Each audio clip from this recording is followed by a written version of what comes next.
Hey guys, what's up? In this tutorial we're going to show you how you can show or hide the screen recording controls in the Loom screen recording application. So let us get started. So guys, to access these settings you will need to launch the Loom screen recorder first on your device, like your laptop or desktop computer. And before you start recording, as you can see, these controls are visible for me.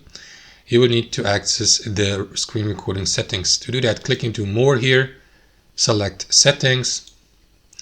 And here guys, what you want to do is navigate to Enhance, and at the bottom you will see recording controls, and here you can customize these settings, which is set to show for me, but you can go with one of these three options: hide while recording, hide only in final video, or show.